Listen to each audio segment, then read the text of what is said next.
Hello, and welcome to the second in ANCO's online seminar series. Sweat those assets. Those aren't terms that you normally hear in the arts. Very common in industry, very common in commerce, but not necessarily common in the arts. We're going to talk about how you might do that as we continue this series where we're focusing on why it's important to make money. I'm Gill Thewlis, and I've spent the best part of the last 20 years helping arts organisations become better businesses. So, just to remind you, not-for-profit doesn't mean make no profit. It means make lots of profit, keep some in reserve, and put the rest to good use. This underpins everything we're talking about. This is where we left off last time. Sustainability requires at least one of making the most of your assets, building income streams that exploit your track record and IP, and giving exceptional experience and reducing price sensitivity to your offer, and being able to and being interested in engaging with mainstream business communities as well as the public, being prepared to consider sources of money that you may not have done in the past, perhaps changing your mindset and philosophy about money, moving away from being so socially orientated and having a more balanced view, and being prepared to build unusual partnerships with organisations you'd never have considered working with before. So let's just think about tangible and business assets for a minute.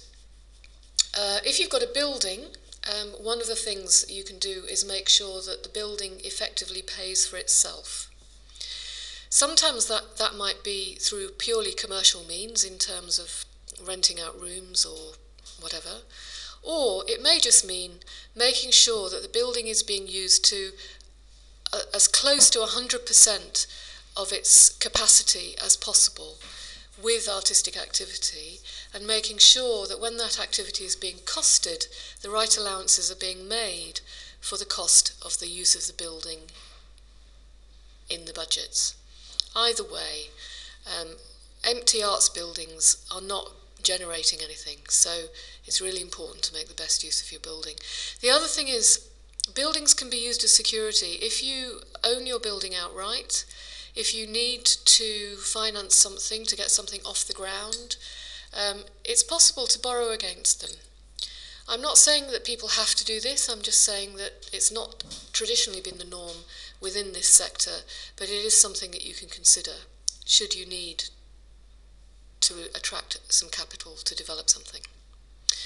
Equipment and materials that you have, quite often they can be reused, redeveloped, resold even.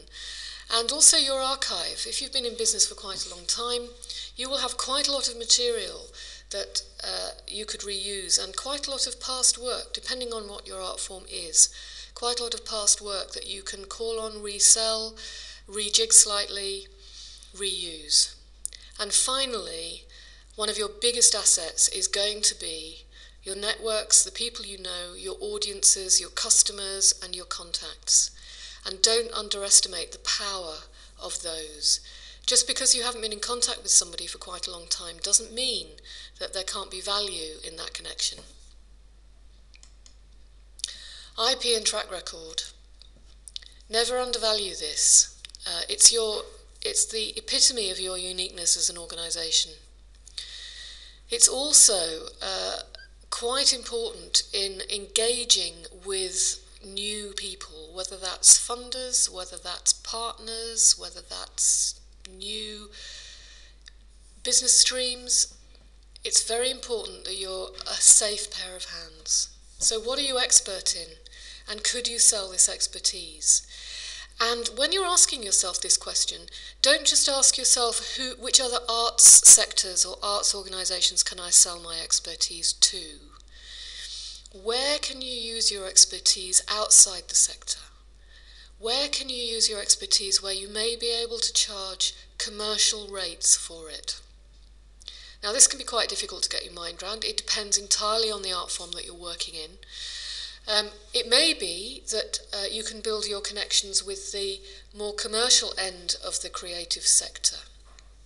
So, does your art form have value to marketing services, advertising, web organisations, computer games organisations? Are there elements of what you do that people would be prepared to pay serious money for in the creative industries?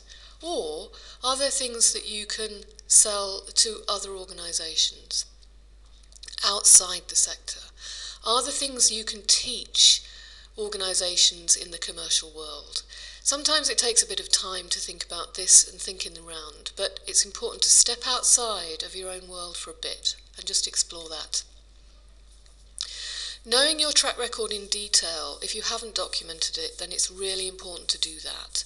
It can take a bit of time. If you've been going for 20 years and you haven't done this consistently, now's the time to do it. It's important because this is your safe pair of hands argument for future funders if you're still going to try and attract funding in the conventional manner. It's also your safe pair of hands argument when you're trying to build partnerships with new organisations, when you're trying to persuade them that you can really help them deliver something. If you can say, we have done this over and over again, it's much more powerful than saying, we could do something. And again, step back from your own world. What can you reuse in other environments and deliver value? What's in the store cupboard that you've forgotten about? Dig around in those dark, dusty corners. Just because you haven't done something for 5 years doesn't mean to say that it doesn't have value to somebody. This is the most important thing for a lot of organisations, the delivery of exceptional experiences. And there's something here that's important about not compromising on quality. Working hard to maintain the quality, and it applies in every art form, not just performing arts. You may have to, in this capitalist, unfunded world that we're moving towards, shift your mindset in terms of accessible work. And it may be that as an organisation you have to do more work that's accessible in order to bring in the revenue, to be able to support yourself in your more experimental, more esoteric, more risky work. And it may be that you just have to accept that the world has moved and it's impossible to spend your entire time at the margins of practice. Looking after your customer in the round, what's the totality of their experience with you, not just their experience of the art? Tea and toilets matter, and if their experience in the totality is not good, competition is so great that it's quite possible that they might decide that, yeah, that was interesting, but I can get a better experience somewhere else. And finally, what can you deliver that's low cost to you and high value to the consumer? We're going to talk a bit about this more in the third seminar, but sometimes we underprice things because we base the price that we apply on what something actually costs us. And sometimes the value to the consumer is a multiple of that. So just think about that. There's also something important about planning for the long term. If you can program for 5 years, that may feel impossible. At the moment, you may not think any further than the next funding round. But if you've got a really strong vision about what you want to be doing in 5 years' time, you're more likely to make it happen. Also, if you start to talk about what you're going to be doing in 5 years' time now, it gives you a lot more time to engage the people you need to engage and to fund your ideas. Now, I have to say that this wasn't my idea. I went to one of the recent Michael Kaiser presentations that the Arts Council organised, and I have to say that they were exceptionally good. If you weren't there, and if you haven't already caught up with the podcast or the file on the Arts Council website, please do go and look at it. He has some really, really good tips for how to navigate through an environment where public funding just isn't available. And his practice of programming for 5 years out seemed like really sensible advice to me. I think also ensuring your planning cycle suits you and isn't driven by your funders is a very sensible thing. It doesn't matter that you don't know what's going to happen in 5 years' time. It doesn't matter that you have no idea whether there's going to be any public money or not in 5 years' time. Because If you're clear about what you want to achieve, you're more likely to be able to get there. And that long-term approach will give you the time to build up what you need to build up. The final thing is always have a usable business plan, which sits at the centre of how you manage the business, not on a shelf. There are lots of things said about business plans. As far as I'm concerned, a business plan has to be about money and activity. Everything has to be measurable, and it has to be in a form where you can use it on a day-to-day basis or on a monthly basis, where you can track your progress against the plan, where you can adjust the plan if you need to adjust the plan on a regular basis. It doesn't have to be 30 pages of black type on white paper. If you want to put your business plan on the wall to keep it visible, then do that. But make sure you have one, and make sure that you're actively monitoring what you're doing against the plan. There's something here also about mindset and language. Start to think in terms of profit and loss rather than surplus and deficit. We're moving into an almost completely capitalist environment. Gradually, by stealth, things are being privatised. Gradually, by stealth, the public sector is getting smaller. So, gradually, we are all having to become much more commercial. And knowing exactly where you're making money and exactly where you're losing money is going to be more and more important as we move forward. We talked last time about the need to have a mixed economy, and all organisations are going to have elements of activity that is designed specifically to make money, projects which will break even, and some activity which will be subsidised by you. When you make your plans, it's really important to be clear about which activities go where in this scheme of things, and stick to your decision and embed this into your operation and into your internal language, so that everybody has a really clear understanding of what you're doing that's actually supposed to generate cash, what you're doing that's going to operate a break-even budget, and where you're subsidising the activity. And find a way of making that real for everybody in the organisation, not just at the top of the organisation and not just for the board. You have to live by this. I'd urge you also to think of and treat your audiences or the people that you're delivering to as customers. And they're people who you serve rather than them serving you.